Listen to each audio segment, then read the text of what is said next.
Here we are for another episode of Live with the Cork in the Road. I'm Kelly, and I'm interviewing and highlighting really talented people who are shaping the wine industry in the Southeast. Today, my guest is Tim Willard, who is Eastern Regional Manager for a Charlotte-based import company called European Cellars. He's also Director of Education. Hi, Tim. Hey, Kelly. Thanks for having me today. Thank you for being here. And you are such a familiar face to so many people who love wine in Atlanta. You do a lot of tasting classes and events. So I just have to know, why wine? Tell me how you found your way to this career.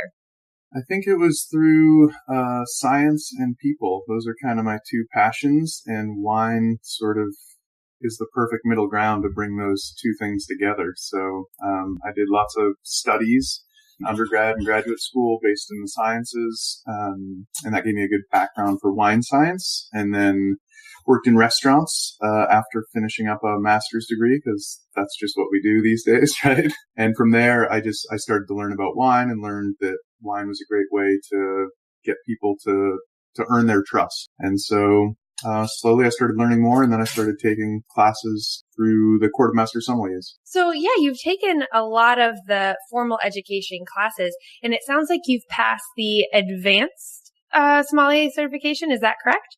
Yep, I passed that back in 2015, so it's been a little while. What was that experience like, the formal wine education path? What did you think? Because that's a huge accomplishment to get to that level. Well, thank you. It was a great experience in terms of getting a very broad areas of wine that I may not have ever chosen to focus on. I think with wine, it's very easy to find the things you like and then stick to them and learn about those things. But when you're taking certification exams, really pushes you to places like Australia and South America. They're not wines that I drink too often or buy too often, but to have to learn about them was a really great experience. And how are you continuing your education now? Are you still studying for the formal exams? The Master Sommelier certification would be next for me. I took a little break after I passed the advanced exam, and that's when I got started in the world of imports. I left the restaurant business and started with an importer. And I've decided that my marriage and my personal life are more important. I have a ton of respect for people that are continuing on that path. I still do a lot of mentoring for people that are studying for the intro or certified or advanced exams. I think unless things change for me quite a bit, I probably won't be pursuing the MS diploma anytime soon. But you're obviously really invested in continuing that education. You did just tell me that you have received a new title for the import company of the Director of Education. So obviously you enjoy studying and helping people. What do you do for that particular part of your role? Well, it's a new role in the company, and it's something I specifically asked for in the hiring process because education is near and dear to me. So we're working on quite a few things. Right now, I've really been sort of formalizing the trainings that I've sort of always done in the import world, trying to engage staffs, like restaurant staffs and individuals, managers that are studying. So I have created a blind tasting sort of format for beginners, more for entry-level restaurant servers, but I've also transferred that to consumers. So sort of playing around with what knowledge is important for consumers versus what knowledge is important for people that are actually trying to sell you wine. So that was sort of my first big one, and I've presented that 3 or 4 times already. My company has quite a few focus points in terms of regions of the world. One is Priorat. And with our marketing director, we've created a really cool map that highlights the 5 villages we have producers in. We've gotten vintage reports for 3 to 4 different vintages, split out a beautiful map and made a tasting sheet that holds 5 glasses, 1 glass for each of the 5 villages that we represent. Just sort of deep dive into education of a very specific region in Spain. We actually have 2 importers within the company. So Eric Solomon started the company. He's pretty well known. For a long time, we were just called Eric Solomon Selections, even though the company has always been European Cellars. But about 6 years ago now, I think, another importer who actually worked for Eric a long time ago and ran the company started his own portfolio. His focus is on Loire and Champagne. So Eric really put places like the Priorat that we discussed previously, as well as the Southern Rhone on the map well before there really weren't that many importers focusing on these regions. So we have a big focus in the Southern Rhone, big focus in Catalonia in sort of the northeast of Spain, but really all of Spain. We've grown our portfolio a ton in Spain. So I would say Southern France and Spain are the focuses for Eric. And then John David has done a really amazing job of tracing his palate preference across this line of chalk that runs from the Loire Valley through Champagne and really almost based on soil types and a real commitment to sustainable, organic, and biodynamic farming. So almost all of our producers across the whole company are at least farming organic, even if they're not certified. Many are pursuing certified biodynamic farming. A real testament to the belief that they have in the work that they do, because it costs a lot of money, it's a lot of extra labor, and you actually get smaller yields when you farm that way. So they have to believe that it's making better wine. I love that you know this much detail about the wines that you're selling. And are people asking you about those types of details when you are doing a tasting? What are people asking for more information about your wines? I think the knowledge of the consumer has grown exponentially in the last 10 years. Especially, I really see it following our knowledge of the foods that we're consuming. And people are starting to make that jump into all of the things they consume, whether it's dry goods, like where they buy their paper products from, or how much plastic they're using, to whether they're buying organic oranges or organic strawberries or something like that. People are starting to make that connection that, hey, if I'm drinking a wine that costs $12.99 on the shelf and it doesn't say anything about farming, maybe it's worth it to spend a couple more dollars and get something that's organic certified. And that's a slippery slope, because not all things that are organically farmed or biodynamically farmed, it doesn't give you a stamp of quality right off the bat. So, but I think that consumers, most importantly, are more open to asking questions, and people are less embarrassed by what they don't know. And I think that's great. That's a really good point. I think I've asked you when you've been at tastings, I asked for those details, and maybe I'm the weird one that asked about that. But I think that the more I go to tasting classes, I'm hearing people want to know where the wine comes from, who makes it, how it's produced. Those are types of really good things that I think for the Atlanta wine community that we are able to even know that we don't know about a wine. And it's people like you that can kind of shed that light. What's a typical day like for you? You go to more cities than just Atlanta. Is that right? Yeah, in 2019, I started sort of working my way even further up the East Coast. My role started in the Southeast, so I covered 5 states. And now, through some help from team members that are up in New England and in the Mid-Atlantic and DC, we sort of, as a team, cover the whole East Coast. So I like to say from Maine to Cuba, although we're not actually in Cuba, but I go to Miami quite a bit.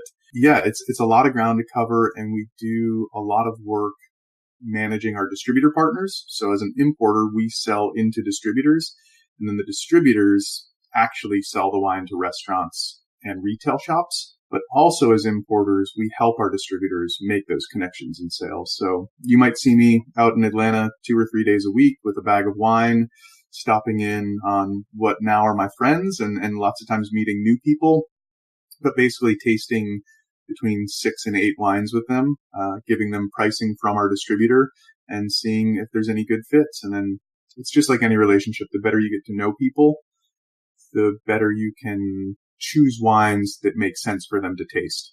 Not all wines are going to get picked up, but if I pick the best 6 or 8 wines out of the 300 I can choose from, then I have a good chance at getting 1 or 2 of them placed at their restaurant or on the shelves of their retail shop. I think that's a really interesting point, especially because you said originally getting into this career was really about working with people. And so sounds like you do that quite a bit. You're finding out what people are liking, what their personal preferences might be, and for their businesses.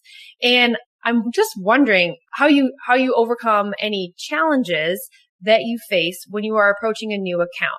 Like, what types of things have you encountered that you've had to build a new relationship or give them information that will help you gain their trust and, be in their shop or their restaurant? Yeah, I think this is maybe the most important thing for me. Why I feel like I have had some success is because I really like to read body language. And I learned that, I think, a lot growing up in the restaurant business. I started washing dishes when I was 14 and worked my way basically all the way through GM and beverage director positions, through the back of the house and front of the house. I think most importantly, on my side of the business, we need to realize that people are doing us a favor just by giving us some time. And so I try to be very respectful and very professional in terms of showing up on time and making those selections that make sense. If I'm tasting at an all French restaurant with an all French list, if I brought in 6 Spanish selections, it would probably be a waste of time for everyone. So first, when I meet someone, I really try to pick up on what kind of buyer they are. Some buyers like to hear the stories behind the scenes of how long the producers have been farming, or, why a certain wine is called a certain name or a certain parcel site or type. Some buyers, price is the most important thing. And so if they're looking for a BTG, a by the glass wine, it might have to be under $14 cost to them. And so I really have to figure that out. And then really, I guess I have to think about how I'll carry myself to give my wines the best chance of fitting in. And I like to think of it like waiting tables. If you have a 4-table section, you can't approach a couple that is 75 years old or older or up the same way that you would approach a group of 20-year-olds that are there for a completely different experience, even though they're in the same restaurant. And so, I try to approach everyone by listening first and sort of getting some information through their body language. And then I try to formulate the best way to present based on the information that I get. So how do you describe the Atlanta retail and restaurant scene compared to other places that you traveled? Like, what would you tell somebody who doesn't know anything about what Atlanta's drinking or selling or buying? Wow. Changing very quickly, I would say. There's just there's so many talented people and passionate people. And I think the one thing that sets Atlanta apart, and really I see this more in the South even, is the camaraderie among professionals of all different sorts. Some of my really closest friends in this business, whether you want to call them professional contacts or friends, the line is blurred, and many of them have just become friends outside of any sort of sales. But people really love to collaborate. They love to discuss. They love to share their passion. And there's never been a feeling of, I need to do better, or I need to sell more wine than the next person, or I need more placements. I really do feel like most of us that are in this business in the Southeast and in Atlanta specifically go in with a feeling that we're going to present the best we have to present, and the things that work will work, and we'll bring that. We bring it to buyers, and then the people that are buying wine are really the ones that get to bring it to the world or to our community. And so it's really a wonderful symbiotic relationship to do our best to bring our best to them, and then figure out what their customers, what the last consumer wants. And I think that's why it's so important to do consumer tastings and actually bridge the gap between just meeting with buyers and trying to sell wine, and actually just pouring wine and letting people taste and ask questions. To me, that's one of the most rewarding parts of the job. It's really incredible that you have a job with import that you are actually able to have a lot of face-to-face time with the end consumer, because I think as someone who has worked in the restaurant world, you have more opportunity. Like the classic sommelier role is hospitality. It's helping people in a restaurant find what they want to drink and what they're going to enjoy with the food. And it really always is about the end consumer. I was reading an article the other day of just kind of this reminder of, if you're a wine professional in a restaurant, the ultimate goal is to make the customer happy with their choices. And it sounds like even though you're not in the restaurant world anymore, you still have these opportunities to learn from people who are drinking your wine. But what do you miss about the restaurant world? You said you had a lot of roles in that kind of industry. So what do you miss? Well, that's one of the beautiful things about this job. I still get to do some guest sommelier nights, or I'll try to set up, wine features where I can actually be on the floor, and anyone that happens to choose the wine from my portfolio that's featured for that night, I might go pour it for them, or I might open some bottles of other wine for them, and really just kind of make sure that I can still get the job done, because I do enjoy it. I really do like to be in front of people. And this job does offer that opportunity. You just have to push for it a little. I offer that to buyers all the time. Restaurant general managers, hey, let's put this on by the glass, and I'll come in on a Friday night and just be on the floor for a few hours, or opportunities to do winemaker hosted dinners. I have producers that visit from Europe all the time. We take them out into the market, but it's really the best when we get to set up an event for them at night too. Usually they're a little bit jet lagged, but they pull it together, and we really get to bring that. To me, is really bridging the gap, because you're bringing the producer, the person that actually has their hands in the dirt and is harvesting the grapes and making the wine. They're really able to share their true passion to the final person, the final consumer of their product. And that's a really wonderful experience to watch. So I think those connections are probably the most important. You also travel a lot to make those connections. I know that you're on the road a lot domestically, but because you are selling those international wines, you travel a lot. So how important is that aspect, and how often do you go to meet your winemakers and your producers? Yeah, we definitely go on one European trip a year. We just went this January. We flew into Barcelona, and we did a southern French trip. So we drove immediately over the Pyrenees into the Roussillon, which is the sort of, the Pyrenees are the geographic border, mountainous border between France and Spain. And we started with our producer all the way south in the Roussillon and drove through the Languedoc into the Rhone Valley. We stayed in Châteauneuf-du-Pape for a few days, and then we went further north through the northern Rhone into Beaune. We met some of our champagne producers there from John David's portfolio. And then we went all the way to Chablis. And in Chablis, we tasted with an amazing producer, Benoit Drouin, Droin, not to be confused with Drouin. My French pronunciations aren't that great, but his family's been making wine in Chablis since the 1500s. And we got to go through his caves, and he took us through this deep dive of multiple vintages, and he farmed many Premier Cru parcels and Grand Cru parcels. And he walked us through what was really his life when he was talking about the parcels and the Premier Crus and the way they differ from each other and from the Grand Crus and the way that he makes his wine. It didn't feel like a lecture or a seminar. It felt like this person was sharing his life, and it's because he was. That's what he does every day. I think he's the maybe seventh generation, or his son will be the seventh generation to farm the land under the name Drouin. So it was really beautiful. It's amazing. And I think those connections, being able to share those back to the consumer, the passion now lives in me. And I think the people that I share it with know that it's true. It's not just a sales pitch. So it's immensely important to travel and meet the people in their home village, not just having them come to the U.S. I think that's immensely important. And, we're going to try to bring some of our customers overseas as well, because it's really important for them. That makes a lifelong ambassador for a producer. If they get to go and meet them. So. Absolutely. So where's next for you? Do you kind of switch it up of Spain and France? Like, where's your next trip?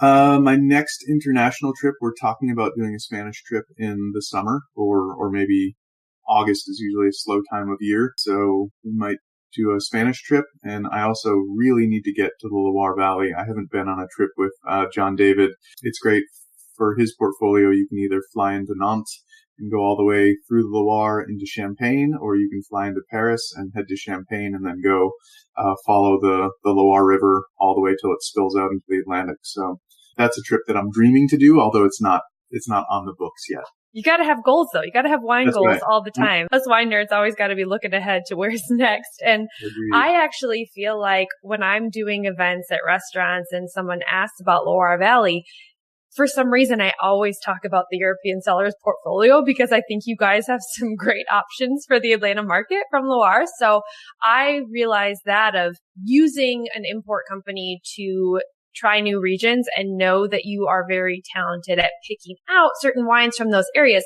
I look at the back of the bottle, I see who imports it. And to me, that's, as a consumer, something that also people can recognize of if they like the wines that you're showcasing, to look for more wines in your portfolio if they trust where you're traveling and who you're sourcing from. I'm so glad you mentioned that, because I think that's such an amazing tool that most consumers, they don't use for wine, although they use it for almost everything else they do. If you like a musician, of course, you might buy their album before you even heard any songs on it because you trust what they do. You want to see what's next from them. If you like an artist that does paintings or drawings, you might be loyal to that artist and have lots of their artwork up. And I really do feel like Eric and John David have truly created a portfolio in the real sense of the word. They're an artist who has collected other artists under one book. And so there's also a testament to the farming and the quality of wine. Basically, I think a lot of consumers get hung up on what they like versus what they don't like. And that's okay. I think that's an important first step. However, I think the most important thing is to be able to assess quality. And when you taste a wine, if it maybe isn't your favorite, you should still be able to enjoy it and learn from it while you're tasting. What don't you like about it? Is that something that's inherent to the grape, or is it something that comes from the way the wine was vinified or fermented? Or aged, or was it a vintage character? Maybe it was a hot vintage or a very cold vintage, so the fruit was more ripe or less ripe. And so assessing quality is I think the most important thing. And when you find an importer you trust, you are basically saying, I trust your palate to only pick up quality wines. And then the rest will be variations based on the things that I just discussed. So, but I think it's a great idea to find an importer and take a little journey through their book. That way you don't have to be stuck in one country. Lots of importers import from all over Europe, or some are very specific to different parts of the world. And learning what you don't like and why is super key. I think I'm at a point where I am analyzing my wines for lots of different reasons. When I was in a winery setting, I was looking for defect and I was looking for things that were wrong with it, probably more often than what do I like about it. But I think that it's important for people to understand that you don't have to like everything, but why don't you? And I love that you're challenging people to think about those aspects. It makes me wonder, Tim, what do you like to drink at home? What are you liking right now? What regions do you pick up? Are you drinking your wines? I do a good mix. I do have a deep passion for Italian wine, especially I think for red wine. That's one of my favorite countries. We do not import any Italian wine. So, luckily I have friends in the import world that do import a good bit of Italian wine. So that's something that you could see me drinking out at a restaurant or at home. I've been drinking a lot more white wine than red wine lately. I've become completely obsessed with Chenin Blanc as a very powerful grape. That's on JD's side. That's a grape that's mostly known in the Loire Valley. And I've also become pretty obsessed with Grenache Blanc, which doesn't have the greatest reputation as a white grape, but we have a few producers that are making unbelievable styles, and I'm searching out other producers that are making Grenache Blanc, basically powerful whites that offer structure and depth and complexity, but still have acidity. Acidity for me is the non-starter in wine. It has to be bright and have balance. And if it has those things and it has power and complexity, then we've hit the jackpot. That's when I'm a happy camper. I love that you said Chenin Blanc, because in France, I was pretty much exclusively drinking sparkling Chenin Blanc every time I could find it available. I really liked it. And I think it pronounces the acidity. You're right. It's bright. It brings a really nice freshness. How important are those elements that you just described for food pairing? Wow, that's a whole can of worms. We might need to do a separate interview. We have to get resolution on the palate. And so for me, that's where acid really comes in. Acidity helps to clean up the palate, but it also leaves the palate in a very sort of bright state so that the next bite that you take might even be more intense and explosive than the first bite before you've tasted any wine. And that can work with reds or whites. So for me, acidity and tannin are sort of the two chemical scientific tasting profiles that we need to think about and how those change your palate. They actually chemically change what's happening in your cheeks and on your tongue and your flavor receptors and sort of get your palate ready for the next bite. And then from a quality wine standpoint, I think depth and complexity are important for deciding which wines to pair. If you have a very complex wine I use the word depth a lot for wines that a consumer might say a big wine or a weighty wine, a bold wine. So for me, that's sort of depth. And if you're eating very light food, very like think crudo or raw fish, raw vegetables, something like a salad that's just fairly plain, you might not want a wine with a lot of depth. You might want something that's light and clean to go with it. If you're eating a lobster roll, bring on the depth and complexity, because it'll probably be a good pairing. Good point. That is a very rabbit hole type of subject to go into food pairing. But I always like to ask people that drink a lot of wine and talk a lot about wine, because there's so many different approaches to food pairing. And someone from the restaurant world, that's a really big part of how people are using their wines. And what are some places in Atlanta that you think are doing some really cool things with the combination of food and wine? Great question. I think that there are some people that are really pushing the boundaries of, not even pushing the boundaries. I think there are some restaurants in town, and I'll give you some examples, but I think most importantly, the people that I am drawn to, or the accounts that I'm drawn to, are the ones that aren't afraid to push their guests a little bit outside of their comfort zone. The ones that aren't afraid to say, hey, we don't have Cabernet Sauvignon on the list. And that's okay. We can still find you a red wine that you like. Or we don't have Chardonnay on the list. I mean, in Atlanta, 10 years ago, most lists had 4 Chardonnays and 3 Sauvignon Blancs and maybe a couple Pinot Grigios, and that was the list. And now we're seeing wines like a Sirtico, and there's a few accounts, and this is not to take away from what other people are doing at all, because there's lots of great things going on in town. But I think that Miles and David at Kimball House and at the Watchman are doing really great things.